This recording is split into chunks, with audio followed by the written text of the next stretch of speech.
Okay, so hey all, welcome back.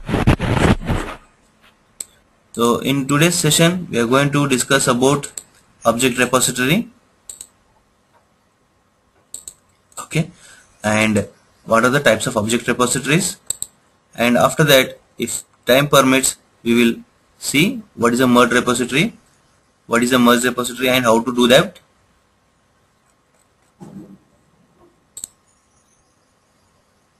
Okay, so we are going to see all these. So object repository, types of object repository. Muted. Unmuted. Okay.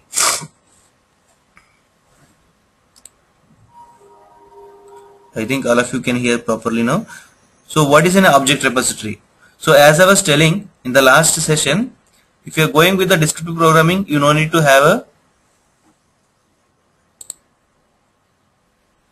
hello.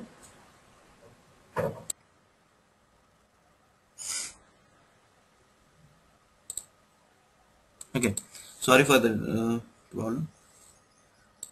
In this object repository plays very vital role in the QTP if you are going with the object repository based scripting or when we go for a framework work, no. So if you are following object repository to store the objects and object details, then it becomes a heart of a QTP. Okay, without which the QTP doesn't work at all. Okay, even when you record an action on any object in the web-based application or window-based application, okay, what a QTP does is it stores the object properties with the runtime property values in the object repository. Okay. So where this object repository is available, okay, as I explained in the last class, okay, you will be having that object repository under the resource tab is the object repository. Either you can go directly from here or you can click this option over here like this, okay, or you will have a control R. Okay. Okay, so why I am telling the different options is if you are going for a test, no, if you are going for a QTP automation certification test, so they may be asked there in the you might be having the questions. So where this object repository option is available. So what is the shortcut key for the object repository key? These kind of questions will be available in the certification exam. Okay, now we got the object repository window. Okay, now sorry, here you see test objects and the checkpoint and output objects. This belongs to the action 1 as of now. So since we don't have any actions created in this one, by default when we open a QTP, as I said earlier, only by default one action will be there. So the objects which will be stored in this test object, no, those belongs to the action 1. There we have a different type of object repositories. Okay, that we'll see later part. First we'll understand the object repository incomplete. When you record, so by default it will create the object and object properties in the object repository, or else you can manually load the objects into the object repository as well. Okay, so how to do that one is, so I think already you have learned how to record. Okay, you might be knowing how to record and all. Let me take one.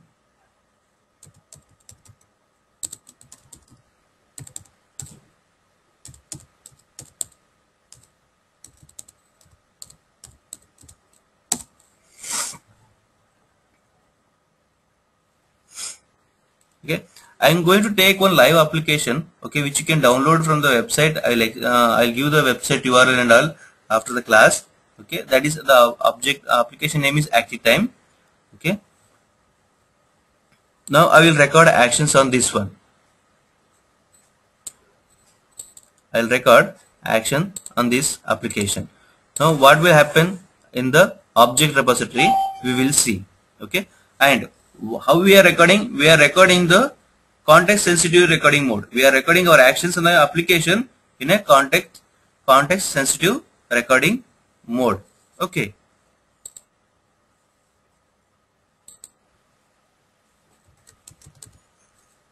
That means what QTP does? QTP records and stores objects. It works on only on the object properties and property values,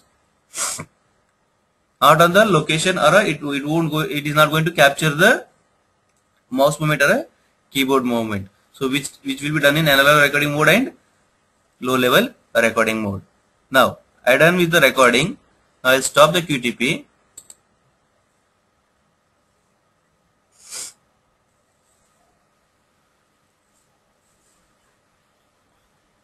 What exactly we have done now?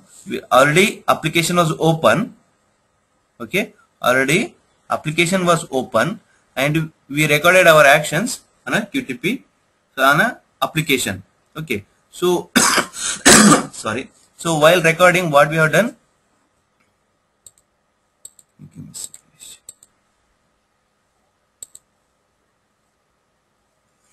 Okay, so what we have done while recording? So we have entered username, we have entered a password, and we clicked on a login element. Okay, now we will go and see in the object repository how these are stored. Okay, those will be stored as a test objects. As I told, there is a difference between the test object and the runtime object. So what is a runtime object? The objects which are present inside the application, the web elements which are present on the application. So that is called as a AUT, application under test. Those are called as a runtime objects, and the objects which are already available inside the object repository, those are called as a test objects. Now here you see that we entered the username, so it has stored these three properties. Okay, and with respective values, these values are coming from the runtime object. View source, that day I show you, right? So these values will be taken from the source of the application. So that's a duty of the QTP to read the properties values from the QTP. If the property values has been mentioned, it will read it. If not, it will be shown as a blank. Okay. Now, so to check whether it is identify whether it is stored respective property object, okay, inside the object repository or not, we need to check. So then we will be having an option over here, highlight in the application. Okay, we want to know whether this object is a proper object with respect to the application. When we are going to play back the script, whether it is going to identify the required object only or not. To check before we run, so what we can do, we can make use of this highlight in the application option by selecting the required object. Now I will select this login. Okay, now this login is been developed as a link on the application, but it looks like a button. So that is why we have to make use of a object spy to know the details of a object on a runtime application. Now here you see it is getting highlighted. So it means that QTP has recorded the action perfectly. Okay, now this is one way of storing the objects inside the objects repository. But sorry, another way is I don't want to record the actions on the application. I want to add objects independently without recording to the object repository. Okay, so most of the time, so we in industry, what we do is we don't record the actions on the application. Okay, because when you go into industry and you work for now, you will be given one object repository file itself only, because already TL or a project manager would have stored all the objects in one single file. Okay, and he will give that file to you to start writing the script for the test cases you've been assigned. Okay, in that case, what we will be doing? In that case, what we will do? Okay, so before going to that one, what I want to explain here is, during the playback, what QTP does is it compares these test objects with the runtime objects. If there is a mismatch, QTP throws an error. Okay, and if there is no mismatch, it will work as per the script steps. Got it? Now what I will do, I will delete all these test objects. Okay, Now here I don't have anything. Now when I run the script, what will happen here is it will throw an error saying that there are no objects present inside the object repository for each and every line. Okay. Now here you see the ActiveTime login browser object was not found in the object repository. Right? Let's stop this because we deleted all the objects. Why? Now my intention is to show you how to add the objects to the object repository. Okay. Open the object repository. Here you see this plus mark, right? Add objects to local. Click on that. You will get a hand icon and release your hand icon on a desired object. On a desired object which you want to add to the object repository. I selected that. Okay. Here you see web edit username has come displayed. So a complete hierarchy will be available over here. Okay, click on OK. Now here you see the username field has been displayed over here. Now I want to add another object which is password. Do the same thing. Click on the plus mark. Click OK. Here you see the password has been displayed over here and it has taken the properties and the property values. Again I want to take this link and store it in the object repository. Okay. Now you will not be having the script when you add the objects manually to the object repository. You will not have the script like this, right? You have to write the script now. So you might be already, you assume that already application is launched. Now you have to write the script for a login. Sorry. So what is the hierarchy for the web-based application to write a script? First browser, then the page, then the elements on which you are going to perform an action, right? That is the hierarchy. Then we will write a browser of. When you open a round brace, the value will be auto-populated. This will be auto-populated. If you have more than 2 browsers, then it will list, okay, as a drop down. Then you need to select the required one. I'll show you that. Dot page of dot. Now what is this field is? This field is been identified by QTP as a what? Web edit. Okay. If you are confused, if you don't know, use the object spy and spy on the object. Here you see this one. It is been identified as a web edit. That means it belongs to the object class web edit. Then here you see, if you have a similar kind of objects with the different names, it will be listed like this. So here also when you open write a browser of, then if you have multiple browsers in the script, then it will list like this. Then you are going to select the required object, then you will enter that one. Now what is the operation that you will perform on this object? What is the operation that you perform on this object to enter the values? You need to enter the type in the values in this one, right? So what is the operation? What is the method that we know to enter the values into that one? Even if you don't know, what you can do, make use of object spy. Okay, then spy the object, and here you see, go to the operations. Operations are nothing but methods. So earlier this has been called as a methods. Now they are calling it as a operations. Okay. Now we can perform these many actions or operations on a application, on that particular object. Web edit object is there, right? So on that particular object we can perform these many operations. Okay, read out one by one. So when you are free time, okay, and just understand what each operation does and which will be useful for whenever it is required. Okay, now I am seeing set. Set means it is the set operation and it's a description. So what it is saying, sets the text inside the edit box. Sets means enters the value in the edit box. That means we are going to make use of a set. Now set secure is also there, sets the encrypted value.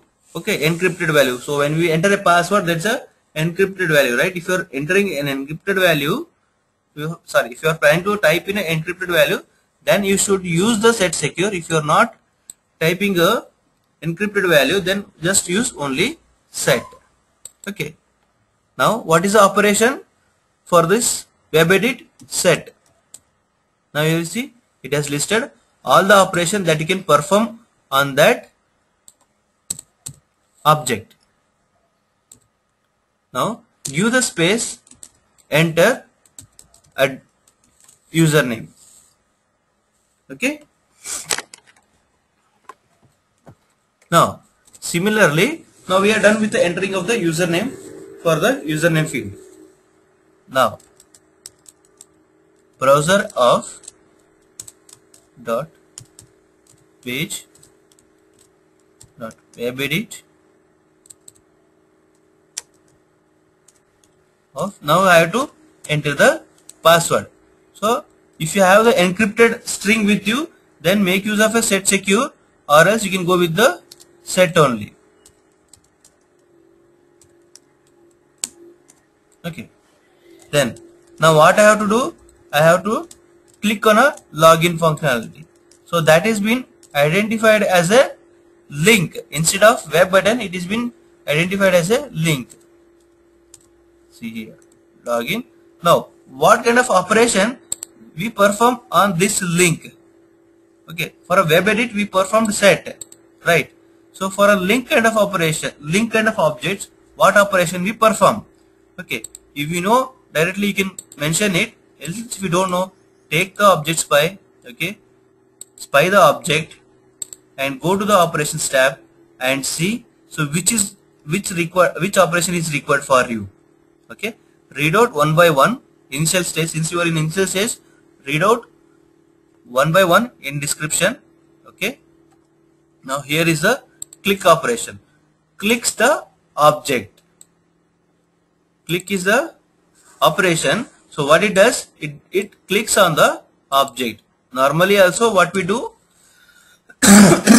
in the web-based web applications, whenever we find a link, so we will click it, right? The operation that we perform on the links are click. Okay. Now here we are done with this scripting of login screen. Now we will go to the object repository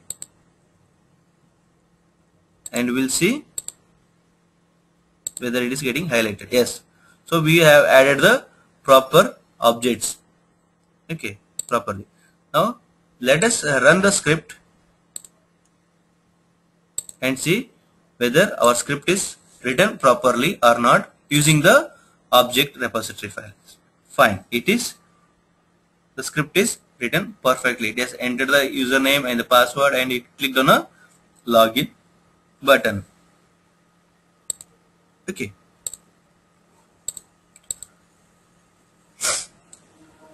So that is object repository, how to add manually the objects to the object repository. Okay. Now here only because of the object repository only we are able to identify the objects. QTP is able to identify. So we have stored all the objects in the object repository, and because of this only QTP is able to identify these objects inside the application. Right. Now